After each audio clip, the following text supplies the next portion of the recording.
Bonjour et bienvenue sur Boulevard BD. Aujourd'hui, Kilomètre Zéro, tome 2. 1836, à Mulhouse, Nicolas Coeclin compte bien créer la première ligne internationale de chemin de fer au monde entre Strasbourg et Bâle. L'industriel s'est associé avec Lloyd, entrepreneur anglais, qui a mis au point une locomotive. Il n'y a pas de temps à perdre.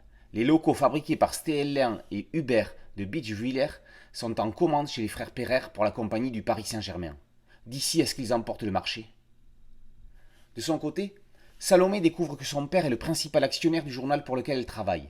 Alors, lorsqu'elle dénonce des dysfonctionnements dans les relations entre ouvriers et contremaîtres, ça apparaît comme une trahison aux yeux de la famille. La majorité des histoires de chemin de fer se passent lors de la conquête du Far West. Peu ou pas traitent de la création de la première ligne internationale de chemin de fer européenne. Stéphane Piatzek met en scène la réelle et très nombreuse famille Coeclin, avec toutes les aventures et avanies qui en découlent. On est à l'aube de la révolution industrielle. Le train est en marche dans tous les sens du terme.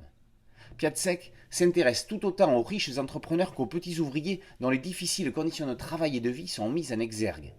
Des personnages comme le jeune Fink ou Jackie qui cache une crise d'épilepsie pour ne pas perdre son travail montrent une réalité du marche ou crève. Le graphisme de Florent Bossard est très légèrement charbonneux, comme une machine à vapeur. Certaines cases sont magistrales, comme celle en plongée du manœuvre remplissant de charbon une bouche incandescente.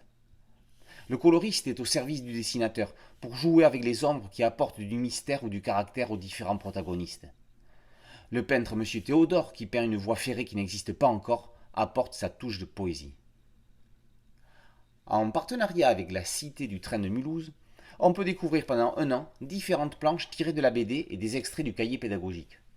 35 planches de près d'1,70 m seront exposées devant les trains du XIXe siècle. La Cité du train conserve l'un des patrimoines ferroviaires les plus importants d'Europe. Kilomètre Zéro, tome 2, Les Coeclin, une saga familiale, par Stéphane Piatzek et Florent Bossard, est paru aux éditions Bambou. Boulevard BD, c'est une chaîne YouTube et un podcast audio. N'oubliez pas de liker, de vous abonner et d'activer la cloche de notification pour être prévenu des nouvelles chroniques. A très bientôt sur Boulevard BD, ciao.